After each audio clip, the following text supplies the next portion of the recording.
I will add a new folder and name it context, and you can name it whatever you want. That of course does not matter. And in there, I'll add a off-context.js file. In here, I'll create a so-called context object, and React gives us access to that. So we need to import React from React. And then I'll create my off context here by calling React create context. And I'll export this off context as a default for this file. Now, React create context actually allows us to initialize our context with a default value, because what the context in the end is a globally available JavaScript object, you could say. Though globally available is not entirely correct, you decide where it is available. But it is a JavaScript object that can be passed between React components without using props, behind the scenes, so to say. So you can initialize this with any value you want.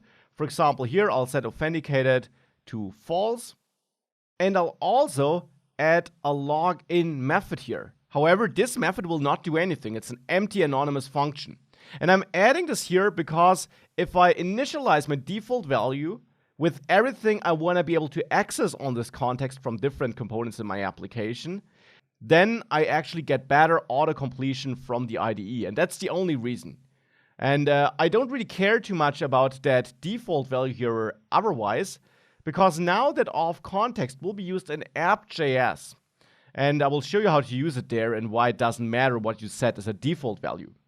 So in there, let's import off context with a capital A at the beginning from the context folder. And there, of course, the off-context file. Now, off context can be used as a component. And it should wrap, and that's important, it should wrap all the parts of your application that need access to this context. In my case, it will be the cockpit component and the persons component, which I output down there. So this part here needs to be wrapped by my context. This button doesn't really care, and if I had other components being rendered in here and they don't need authentication information, then they also don't need to be wrapped. So down here, I will use my off context, which I imported now, as a JSX element, but not like this, but instead here you can access with a dot provider. So this actually gives you a provider JSX component on this off context object. And you wrap everything where you want to be able to access this context later on. So now inside of the cockpit and of persons, we'll be able to interact with our context. And also in the app.js file, because here I'm setting up this provider component. Now the provider, this component, takes a value prop. And this is why the default values here don't really matter. The default value will apply when you don't set any other value. However, in many use cases like this one, you actually want to have a dynamic value. The authentication status can change after all.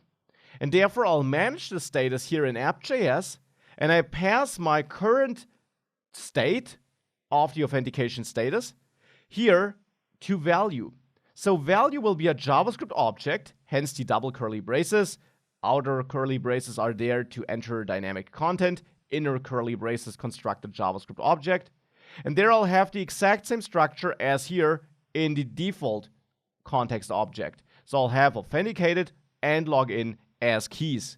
And again, I did set it up here in my off context initialization because this now gives me better auto-completion in my IDE.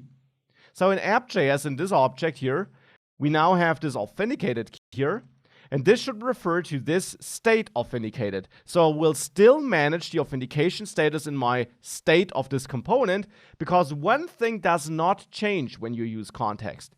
React will re-render when state or props change.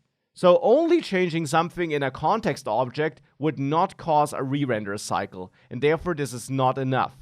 Hence, I still manage my authentication status in the state of this component, but I then also store the current state in that authenticated prop of the object I'm passing as a value to the off context.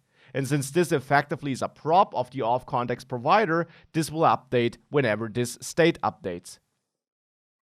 Now we also have the login key, and that should point at my login handler. So this just stores a reference to this login handler function.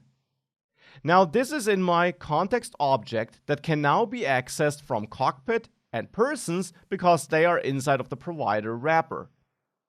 So let's now access this inside of persons. How can we get access to our auth context here? First of all, we have to import it again. So import auth context with a capital A from, and then you go up to the context folder and then auth context. And now here, we don't want to provide the context, but we want to consume it. And you do this by going to the place where you return your JSX code, where you want to use that context. And then you simply use auth context.consumer as a JSX component. And this now wraps your other JSX code. Since this is some JavaScript expression, we need to wrap this here with curly braces. So now here we have auth context consumer, but this is not yet the entirely correct syntax. Auth context consumer does not take JSX code as a child, so as content between the opening and closing tag, but instead this takes a function as a child between the opening and closing tag. So here I actually will pass in a function which will eventually return my JSX code.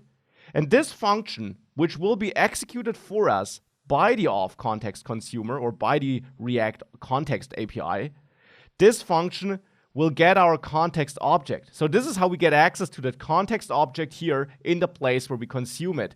We provide a function that accepts context as an argument.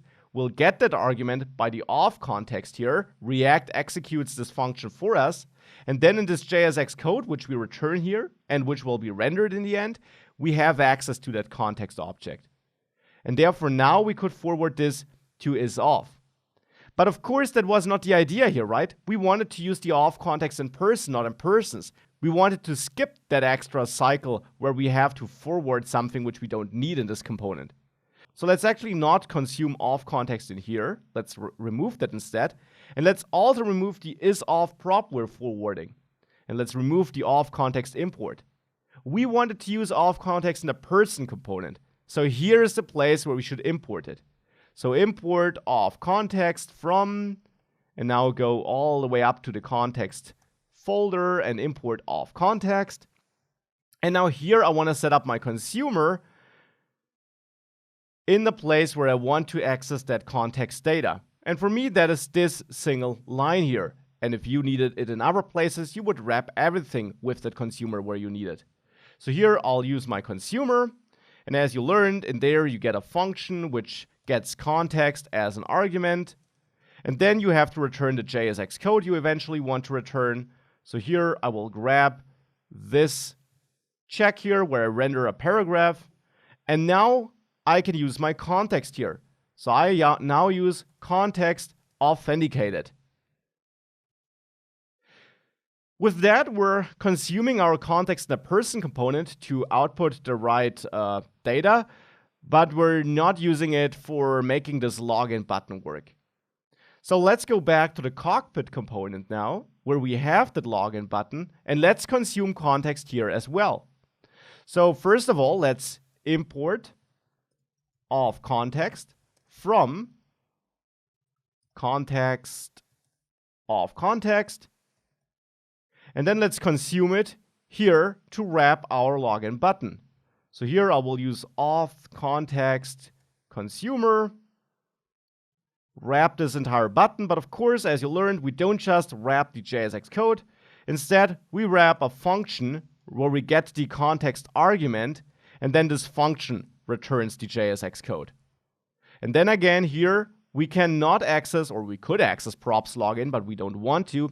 Instead, now we access context.login because remember that login property holds a reference to the login function. That is what we're setting up here. And now we don't need to pass this login handler on the login prop to cockpit anymore. Instead, we're now using context. And now once everything saves, we can press login and it updates as before, but now we're using the context API. And this is especially useful if you have very long chains of data you're passing around, and if you don't want to pass data from component to component to component, if you don't need it in these in-between components. Then context is a great way of bypassing components and directly passing data from A to D.